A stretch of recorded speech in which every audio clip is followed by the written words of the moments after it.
오늘은 창세기 38장의 말씀을 묵상합니다. 창세기 38장은 요셉의 넷째 형인 유다와 그의 며느리인 다말의 수치스러운 이야기가 기록되어 있습니다. 이런 수치스러운 이야기가 기록된 이유는 우리에게 가르칠 수 있는 교훈이 있기 때문입니다. 1절 말씀에 그 후에 유다가 자기 형제에게서 내려가서 아둘람 사람 히라에게로 갔다 나아가니라 말씀합니다. 유다가 형제들에게서 내려갔다는 말은 형제들을 떠났다라고 하는 의미입니다. 문제는 형제를 떠난 유다의 삶이 거룩한 삶이 아니었습니다. 먼저 아둘람 사람 히라와 친구 관계를 맺었습니다. 그는 이방인이었는데 2절에 보면 유다에게 좋지 않은 영향을 미친 사람입니다.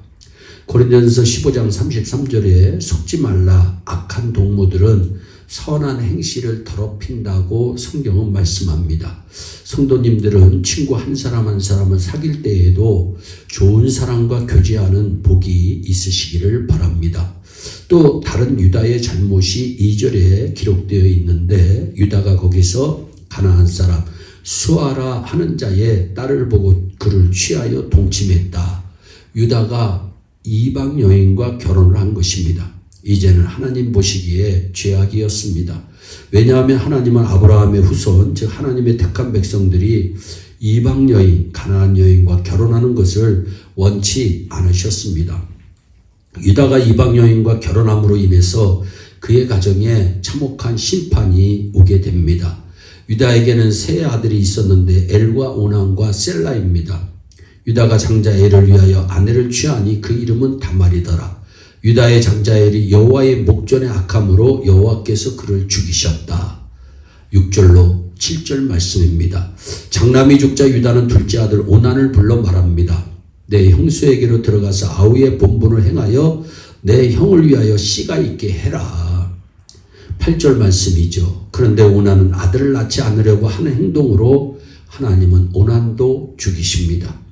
유다의 집안에 장남이 죽고 둘째 아들도 죽습니다. 이제 남은 아들은 하나뿐입니다.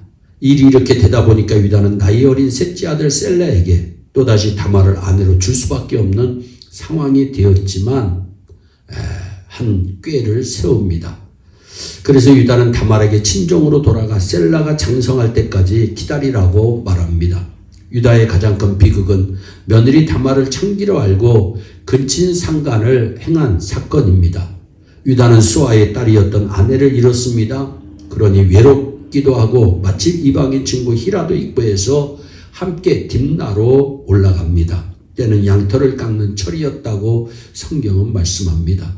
유다가 딥나로 올라왔다는 소식을 며느리 다말이 듣습니다. 그래서 창기로 변장하여 딥나의 길 에나 인문 곁에 앉아 있습니다. 그래서 문 옆에 얼굴을 가리고 있는 여자에게 내가 네게 들어가도 되겠느냐 야곱이 말합니다. 며느리인 줄 알아보지 못하고 동침을 요구한 것입니다. 다말이 시아버지 유다에게 화대를 요구하자 염소 새끼 한 마리를 약속합니다. 그러나 다말은 당신이 염소 새끼를 줄지 안 줄지 어찌 알겠느냐며 약조물을 요구합니다. 그래서 유다의 인감 도장과 끈 그리고 짚고 다니는 지팡이를 달라고 말합니다. 유다는 세 가지 약조물을 건네주고 다말과 동침하고 유다로 말미암아 다말이 잉태하게 됩니다. 집으로 돌아간 유다는 이방인 친구 히라에게 염소 새끼를 줄 테니 너는 가서 에나임 문 곁에 있는 창기에게 화대로 전해주고 약조물을 받아오라고 말합니다. 그런데 히라가 에나임 문 곁에 가서 사람들에게 창기에 대해 수소문을 해보았지만 여기는 창기가 없다는 말만 듣고 약조물을 되찾아오지 못합니다. 그리고 석 달이 지난 후 유다는 며느리 다말이 행음하여 잉태하였다는 소문을 듣습니다. 분노한 유다는 다말을 끌어내어 불살을 하고 소리를 칩니다. 그런데 며느리 다말이 시아버지 앞으로 나오더니 세 가지 약조물을 내어놓고 이 약조물을 준 사람으로 말미암아 내가 잉태하였다고 말합니다. 그러자 유다는 며느리를 불태우려고 하다가 깜짝 놀라면서 그는 나보다 옳고 나보다 의롭도다. 내가 그에게 내 아들 셀라를 주지 아니하였음이로다 고백하며 다시는 다말을 가까이 하지 아니하였다고 성경은 말씀합니다.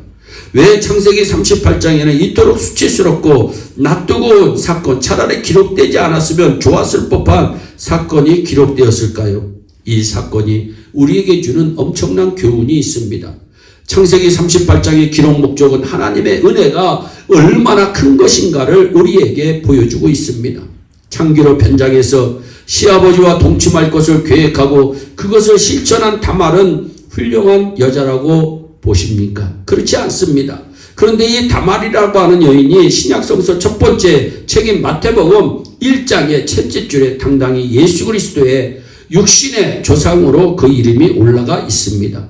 다말이 흠과 죄에도 불구하고 예수님의 족보에 당당히 올라간 이유는 바로 그녀의 믿음 때문이었습니다.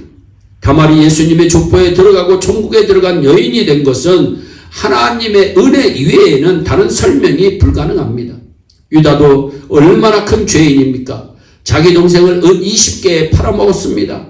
동생을 팔아먹고 먹은 것도 큰 죄인데 며느리와 근친 상간을 한 아주 큰 죄인입니다. 그런데 야곱이 죽기 전 유다를 이렇게 축복합니다. 홀이 유다를 떠나지 아니하며 치리자의 지팡이가 그 발 사이에서 떠나지 아니하시기를 실로가 오시기까지 미치리니 그에게 모든 백성이 복종하리로다. 창세기 49장 10절의 말씀입니다. 홀은 왕의 지팡이입니다. 유다로부터 예수님이 오시게 된다는 복된 예언입니다. 그래서 예수님은 유다 지파의 사자라고 불리게 되었습니다. 유다의 죄는 용서함을 받았고 구약에서 가장 큰 은혜를 입은 사람이 됩니다. 예수님 앞으로 나오면 하나님의 구원도 은혜이지만 성화되는 것도 은혜입니다. 예수님은 의인의 친구가 아닙니다. 예수님은 죄인들의 친구이십니다. 예수님은 의인을 구하러 오신 것이 아니라 죄인을 구하러 오셨다고 말씀하셨습니다. 우리의 죄가 아무리 커도 상관이 없습니다. 하나님의 은혜는 어떤 죄도 다 용서하시는 은혜입니다. 예수 그리스도가 나의 죄를 용서하시는 구주시라는 믿음이 인간을 의롭게 만들고 위대하게 만듭니다. 인간을 멸망과 지옥으로부터 건져주는 것도 믿음이고 부패한 사람이 거룩한 사람으로 바뀌는 것도 믿음입니다. 이 믿음은 하나님의 은혜로 말미암아 오는 것입니다. 우리 온 성도들이 모두 다 이 귀한 은혜를 받고 믿음의 삶으로 날마다 전진하는 축복의 주인공들이 되시기를 주 예수 그리스도의 이름으로 축원합니다. 기도하겠습니다. 사랑의 하나님 참 감사합니다. 야곱이 범죄하였지만 하나님의 은혜로 하나님 정말 복된 인생이 되고 하나님 그의 아들 유다도 범죄하였지만 하나님의 은혜로 복된 인생의 주인공이 됩니다. 아버지 다말도 하나님 앞에 범죄하였지만 하나님의 은혜로 예수님의 족보에까지 올라가는 축복의 여인이 됩니다. 하나님 우리가 사는 것도 하나님의 은혜임을 고백합니다. 하나님 이 설교를 듣는 온 성도들이 하나님의 은혜에 감격하며 오늘도 사는 축복의 주인공들이 다 되게 하여 주옵소서. 감사하옵고 예수님의 이름으로 기도하옵나이다. 아멘. 오늘도 주 안에서 승리하는 복된 하루 되시기를 바랍니다. 감사합니다.